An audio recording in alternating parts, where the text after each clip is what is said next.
When a population is growing without a limit, we can use this function to model that population's growth. N sub O would represent our initial population. E is that Euler's number that we've talked about, that natural base.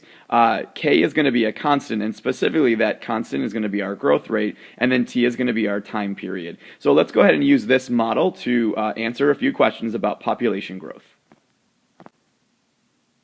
So in this particular example, we have a colony of bacteria that's growing, and here's the model that's going to predict or measure their population. The first couple questions are going to involve analyzing the function they gave us. What is the initial number of bacteria present? Well, remember that N sub O would represent your initial population. So initially I have 100, and if you check back in the problem, it should give you some kind of units to use. In this case, the population is actually measured in grams, not number of cells. So my initial population of bacteria is 100 grams.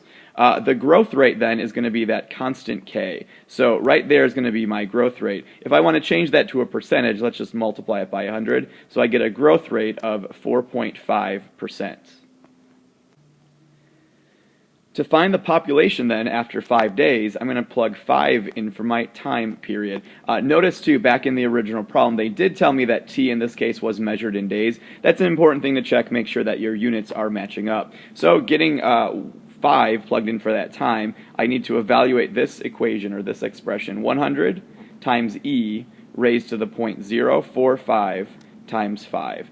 Using a calculator and making sure that I get all of this in the exponent, I come up with a population after 5 days of approximately 125.23 grams. It's okay to use a decimal in this case because my population is being measured as a weight, so it would make sense to round it.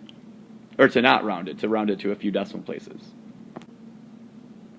And then my final question asks me to find a time. In this case specifically, I want to know the time it will take for my population to triple. Well, if I begin with 100 grams of bacteria, tripling that means I'm going to end up with 300 grams, obviously. So let's plug in 300 for our final weight of this population. Then let's rewrite my function. So 100 times E raised to the 0.045 times T. Well, since I'm trying to solve for T, then I could do this with a graph, but I think right now I want to solve algebraically. It shouldn't be too bad to do.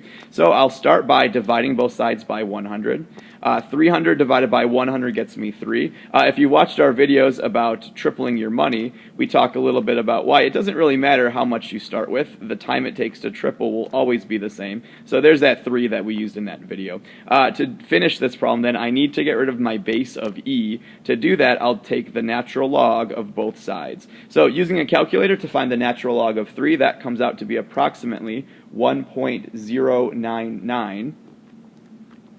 The natural log of E cancels out and leaves behind just that exponent, so 0.045 T. Once I divide both sides by 0.045, it turns out that the time it takes my population to triple is about 24.4 days.